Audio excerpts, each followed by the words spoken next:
டிவிகேக்குள்ள VCK போகவில்லை, communist போகவில்லை, காங்கிரஸ் அப்படி இப்படி பேச்சு அடிபடுறது. என்ன யாரு என்ன முடிவெடுப்பாருங்கிறது ராகுல் காந்தி. ஆனா முடிவெடுக்க வேண்டியது மல்லிகார்ஜுன் கார்கே பிரசிடென்ட். ஆனால் டிஃபேக்டோ பிரசிடென்ட் பார்த்தால் ராகுல் காந்தி தான். அவர் தான் முடிவெடுக்க போறார். ஆனால் இந்தியால பெரிய பிரச்சனையா இருக்கு. எடப்பாடி அவர்கள் ஸ்ட்ராங்கா நிக்கிறார். ஓபிஎஸ் சேர்க்க மாட்டேன், டிடிவி தினகரன் சேர்க்க மாட்டேன், சசிகலா சேர்க்க மாட்டேன், யாரையும் சேர்க்க மாட்டேங்கிற. ஆனா இவர் போற இடத்துல எங்களுக்கு கூட்டம் வருதுங்கிற. என்ன கூட்டம் வருது? செங்கோட்டையன் போயிட்டார் உங்களை விட்டு. நாளைக்கு செங்கோட்டையன் கூட இன்னும் எந்த மினிஸ்டர் போறாங்க என்ன தெரியாது. அப்படி போனாங்கன்னா உங்க அடி வாங்கும். ஸோ அந்த மாதிரி பார்த்தீங்கன்னு வச்சுங்க, அப்ப என்ன வருது? உங்களோட ஓட்டு பர்சன்டேஜ் சதவீதம் குறையும். அண்ணாமலை உங்களுக்கு தெரியும், எனக்கு தெரியும், எல்லாருக்கும் தெரியும், டெல்லிக்கும் தெரியும். அண்ணாமலைன்னு ஒரு ஃபோர்ஸ் தமிழ்நாட்டில் பொறுப்பு எடுத்துக்கொண்டு எலெக்ஷன்ல இறங்கினார்னா கண்டிப்பாக நல்ல ஒரு ஓட்டு வரும். மக்கள் எத்தனை பேரும் இளைஞர்கள் அந்த முதியவர்கள் என்ன மாதிரி முதியவர்களும் அண்ணாமலை அப்படின்னு ஒரு இவரை இது பண்றோம். ஸோ அதனால நயனா நாகேந்திரன் அவரும் தனி ஒரு பர்சனாலிட்டி, அவரும் நல்லா தான் பண்றாரு. ஆனால் என்னோட பாயிண்ட், ரெண்டு பேரும் சேர்ந்து இருந்து அண்ணாமலை நயனா நாகேந்திரன் சேர்ந்து இருந்து இந்த தேர்தலை அமைத்து, தேர்தல் வியூகத்தை அமைத்து பொறுப்பெடுத்துக் கொண்டு 234 தொகுதியும் சுற்றி வந்தால் இன்னும் கூட ஓட்டு சதவீதம் பிஜேபிக்கு அதிகமாகும். இதைதான் நான் அண்ணாமலையை பொறுத்த வரைக்கும் ஒரு மேஜர் ரெஸ்பான்சிபிலிட்டி பொறுப்பு கொடுத்திருக்காங்க. முந்தி மாதிரி சும்மா இல்லை, பொறுப்பு. தேர்தலை பொறுத்த வரைக்கும் மறுபடியும் சொல்றேன், அவருக்கும் ஒரு முக்கிய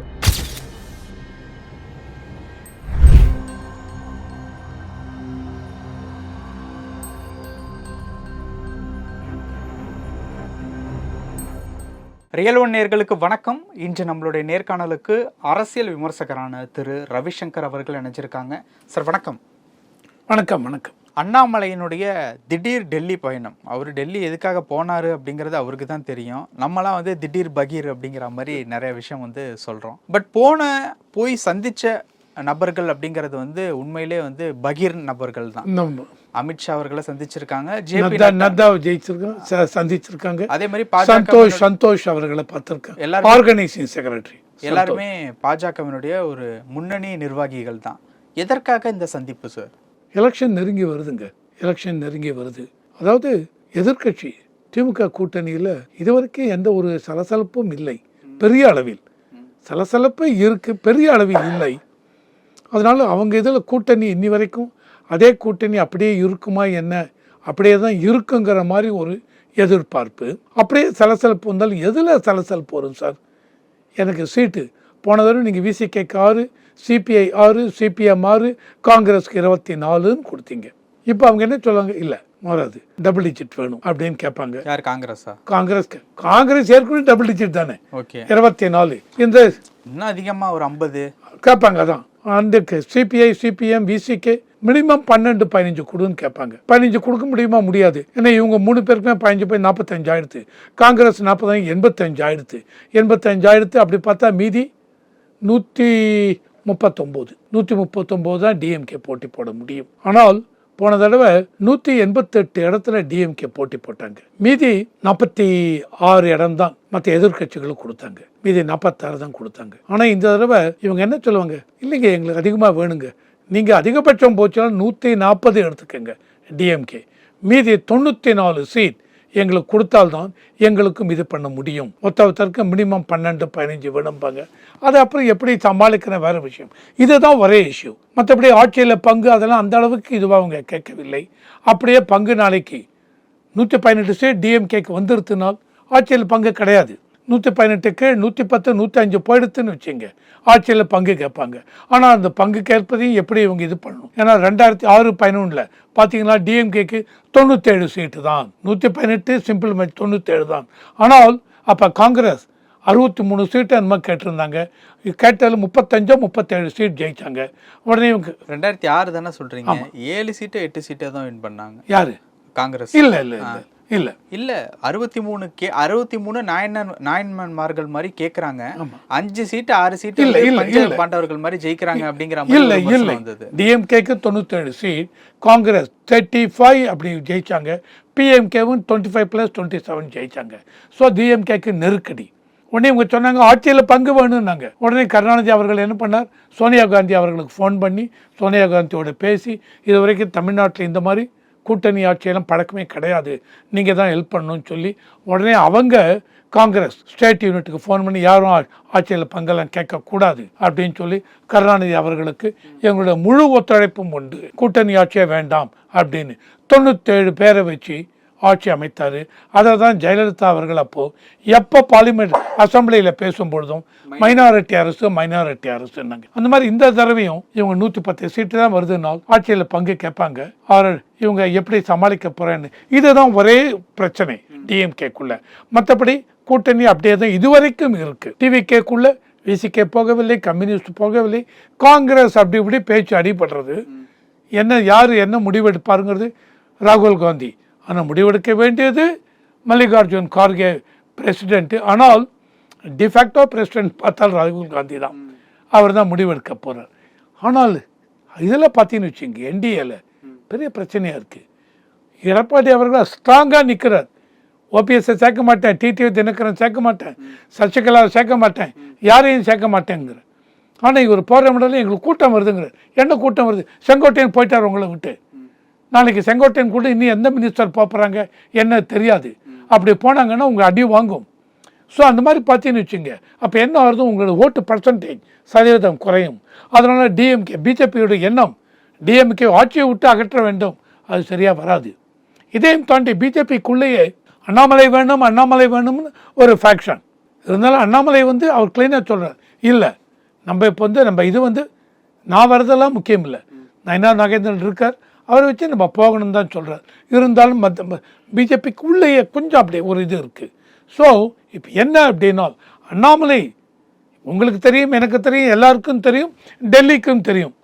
அண்ணாமலைன்னு ஒரு ஃபோர்ஸ் தமிழ்நாட்டில் பொறுப்பு எடுத்துக்கொண்டு எலெக்ஷனில் இறங்கினார்னா கண்டிப்பாக நல்ல ஒரு ஓட்டு வரும். மக்கள் அத்தனை பேரும் இளைஞர்கள் அந்த முதியவர்கள் என்ன மாதிரி முதியவர்களும் அண்ணாமலை அப்படின்னு ஒரு இவரை இது பண்ணுறோம். ஸோ அதனால் நயனார் நாகேந்திரன் சரியில்லை இன்னும் சார். நயனார் நாகேந்திரன் அவரும் தனி ஒரு பர்சனாலிட்டி, அவரும் நல்லா தான் பண்ணுறார்.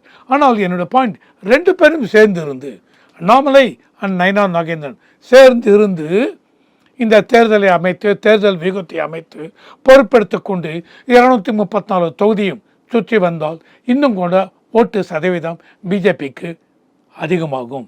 இதை தான் அண்ணாமலையை கூப்பிட்டுருக்காங்க டெல்லியிலேருந்து, அண்ணாமலை வாங்க அப்படின்னு. இதுக்கு தான் அண்ணாமலை நேற்று போயிருக்கார். இதுக்கு 2 நாள் முன்னாடி தான் ஓபிஎஸ் போயிட்டு வந்தார். இவரை அமித்ஷாவை பார்த்து 30 நிமிஷம் பேசிட்டு வந்தார். ஓபிஎஸ் போகும்போது அடுத்த 2வது இதில் தனி ஃப்ளைட்டில் துக்ளக் குருமூர்த்தி அவர்கள் போனார். அவர் தான் இவங்க ஓபிஎஸ்க்கு தனி ஃப்ளைட்டு குருமூர்த்தி அவர்கள் போனார். ஓகே, போயிட்டு ஸ்பெஷல் ஃப்ளைட். ஓகே, ஸோ அவர் போய் இவங்களோட மீட் பண்ணுறதுக்கு ஏற்பாடு பண்ணிருக்கார். ஸோ குருமூர்த்தி அவர்களுக்கும் என்டிஏ கூட்டணி ஜெயிக்கணும் இது இருக்குது சார். இப்போ 4ஆம் தேதி நேற்று இவர் போனார் அண்ணாமலை அமித்ஷாவை பார்க்குறது. அமித்ஷாவை பார்த்தார். அந்த மீட்டிங் பொழுது அமித்ஷா இருந்தார், ஜேபி நட்டாஜி இருந்தார், தென் பிஎல் சந்தோஷ்ஜி ஆர்கனைசேஷன் செக்ரட்டரி அவரும் இருந்தார். இவங்க எல்லாரும் வச்சுட்டு கொண்டு பேச்சு நடந்தது இதை பற்றி தான்.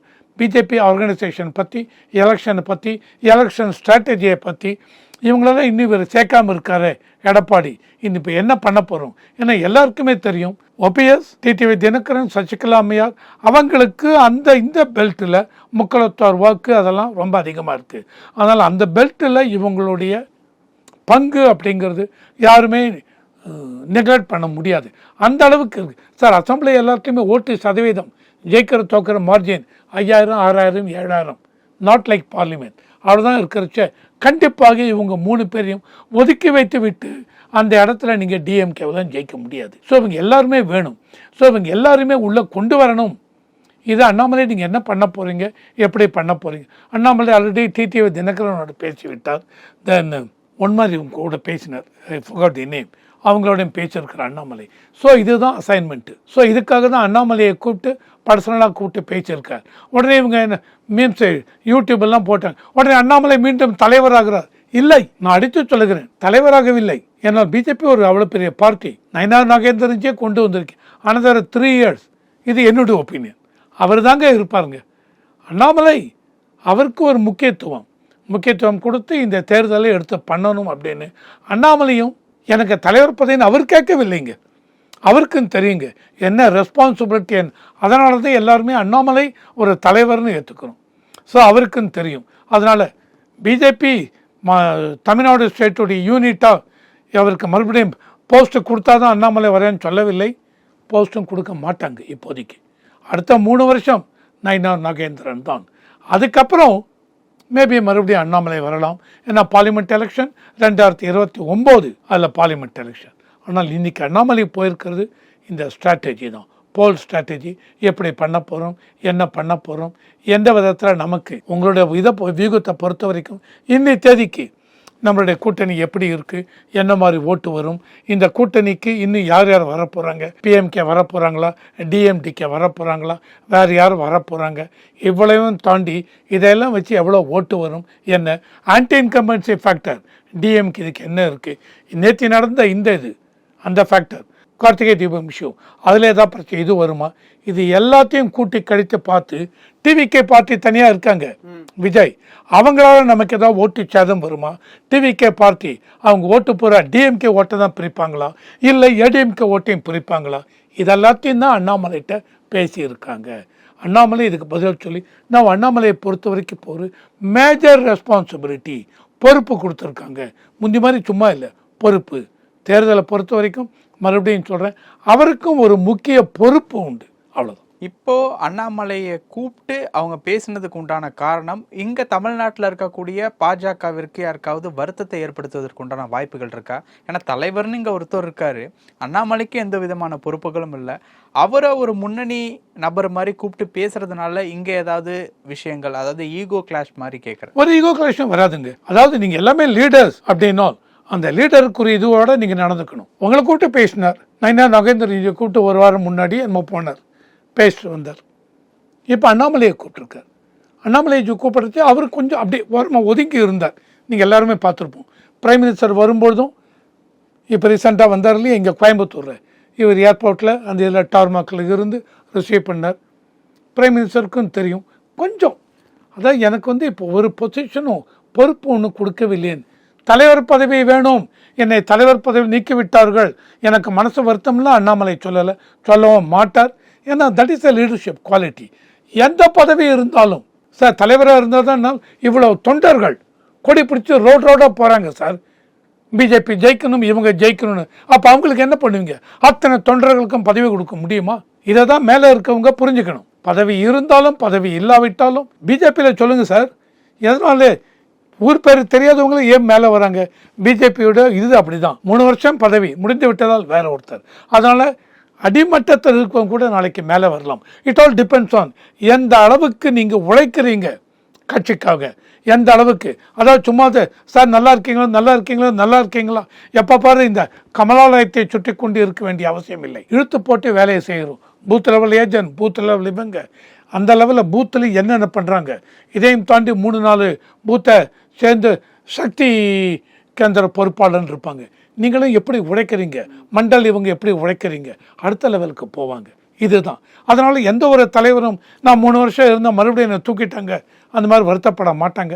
பர்டிகுலராக அண்ணாமலை அந்த மாதிரிலாம் வருத்தப்படக்கூடிய ஆள் இல்லை. அதனால தான் எல்லாருமே you got the leadership quality அப்படிங்கிறோம்.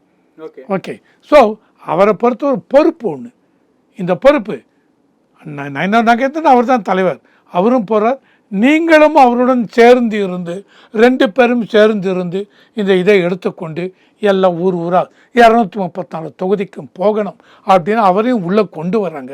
கொண்டு வரதுனால இன்னும் பிஜேபியுடைய ப்ராஸ்பெக்ட்ஸ் இன்னும் அதிகமாகும். பல விஷயங்கள் பேசணும். நேரத்துக்கு ரொம்ப நன்றி சார். வணக்கம்.